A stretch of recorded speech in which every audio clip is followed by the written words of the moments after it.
Hello, the first recipe we're going to do is we're going to start off with creamed potatoes.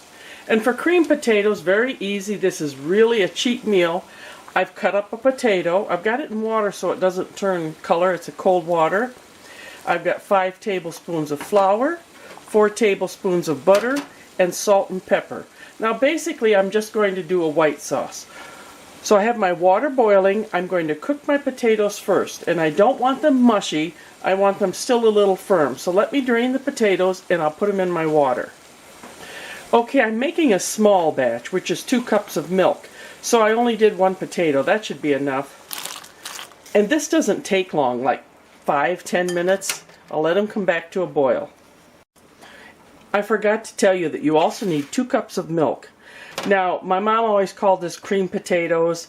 It's a nice, I use this to go along with meat or some other dish, or you can have it all alone. So let's let this come to a boil. It's starting to, and it won't be long now. Okay, it's been 3 minutes.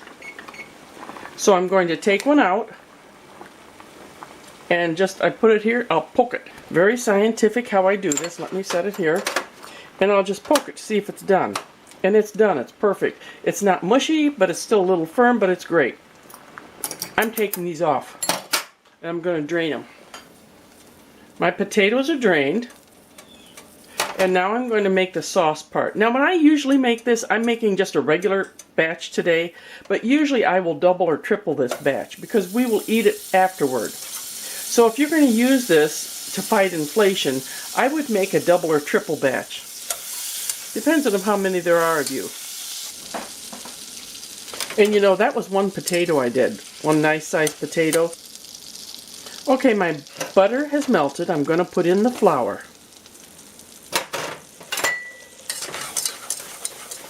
And I'm going to let that stir a little bit. Medium-low, I'll say. I'm going to let that simmer just a minute or two so that we bake off some of the flour taste. At least that's what I've been told. You don't want to let it burn. Okay, I'm going to add the milk. Now you can do this a little at a time.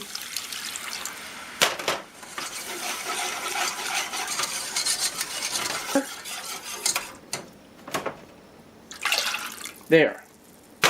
So this is 1 batch of white sauce that I'm using as my base. 2 cups of milk, 5 tablespoons flour, 1/4 cup of butter, salt and pepper to flavor, and a potato cooked, all diced up.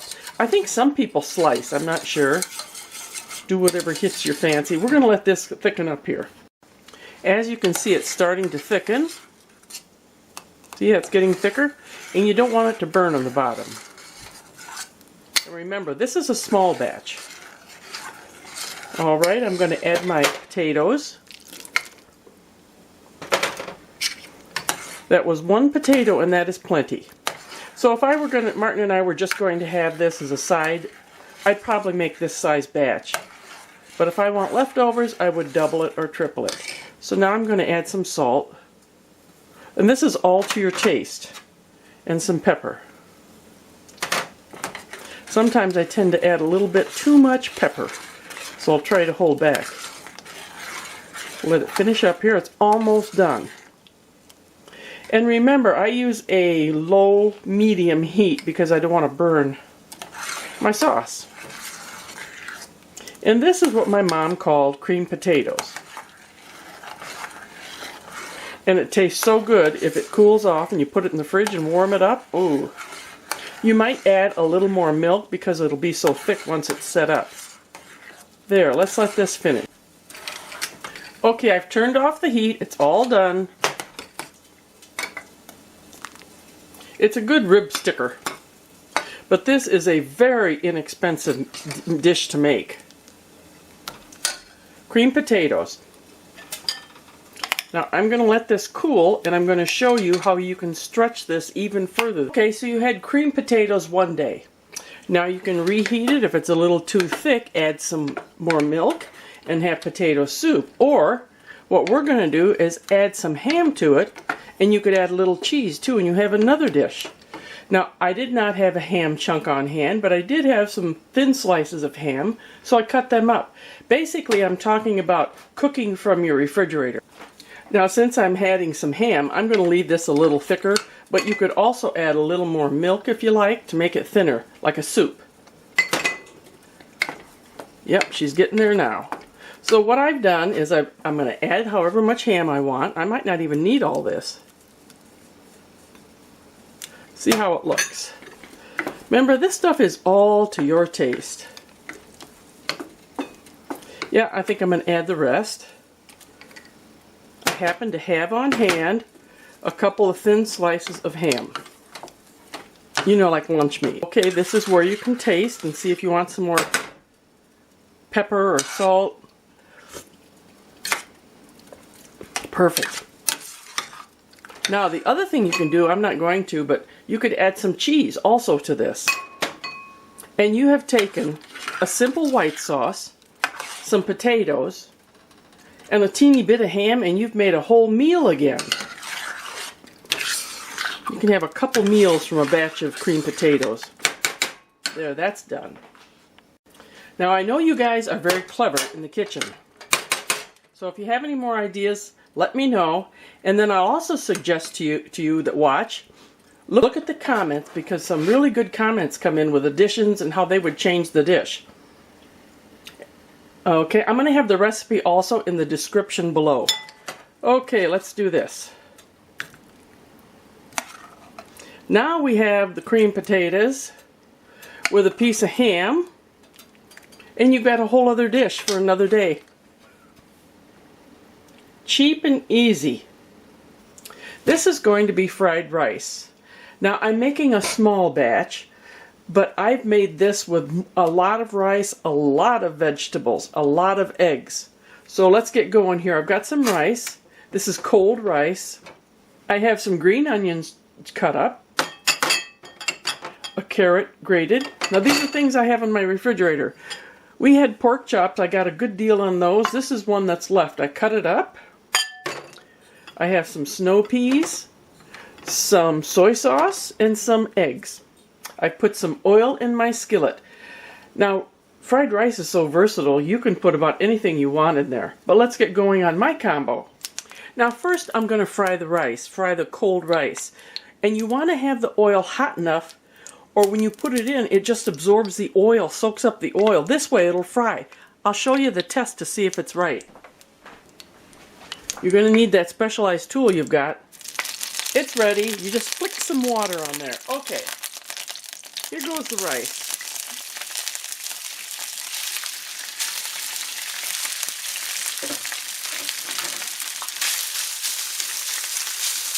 I'm just going to fry it up.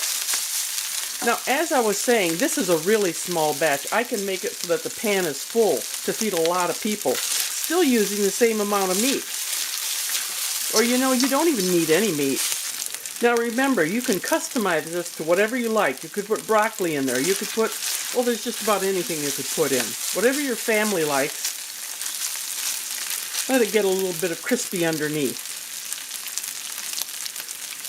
The next thing I will do is I'm going to remove the rice, scramble the eggs, and set them aside, and then put everything together in the pan. Now Martin likes his scrambled eggs done in a little butter, so I'm putting a little butter in. Then I will add my eggs. Now, I had on WGN the other day, and they were talking about, during the pandemic, people ordered those boxes that had all the ingredients in them plus the recipe. Well, after a while of doing that, they realized I can do this by myself. So people evidently picked up some baking and cooking skills during the pandemic. And I don't know if you've noticed or not, but food has gone up so much in the restaurants. I thought I saw the other day that a Big Mac was like $10. A Big Mac meal was pretty close. Okay. That's too much for that. But I want you to see how you can have just a couple of leftovers and make a whole meal.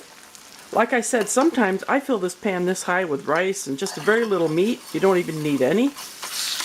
You could use chicken. Use your imagination.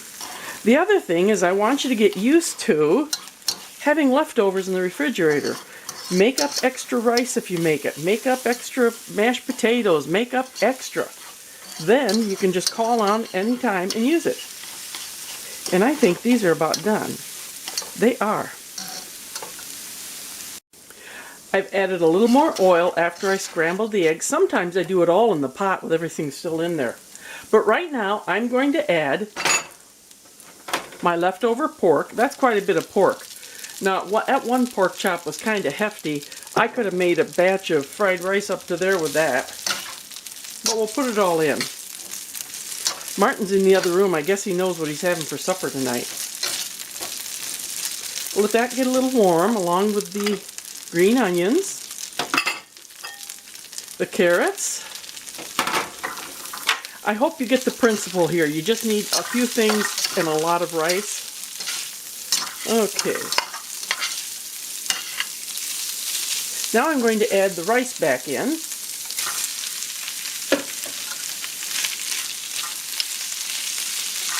And this doesn't take long. If you have a leftover chunk of meat and rice already made, whoo, not long at all. In go my pea pods. I was just going to use regular peas, but I didn't have any on hand. Put a few more in. See how much this little batch of rice has grown? And in goes the egg. That's another way you can increase the amount on this dish, is by putting more eggs in. I mean, even this size, I could have put at least half a dozen eggs in. And half a dozen eggs are certainly a lot cheaper than buying this at a restaurant or something. I'll just let them heat up a little bit, then I'm adding my soy sauce, and then we're done. Okay, this is heated up nicely. Now I'm going to add some soy sauce. You can always put more on the table. They can add what they want. That was the leftover meat from a pork chop. That was about 1.5 cups of cooked rice. And then just whatever vegetables you want. And this is how much you get. You get a huge amount. Leftover creamed potatoes turned into a dish with some ham in it. Leftover cold rice. I've made it into stir fry because I had a pork chop on hand and other things. These are all made from leftovers. You can do this. Well, try this. Try to stretch your dollar in the grocery store. I know you can do it. Till next time, bye-bye.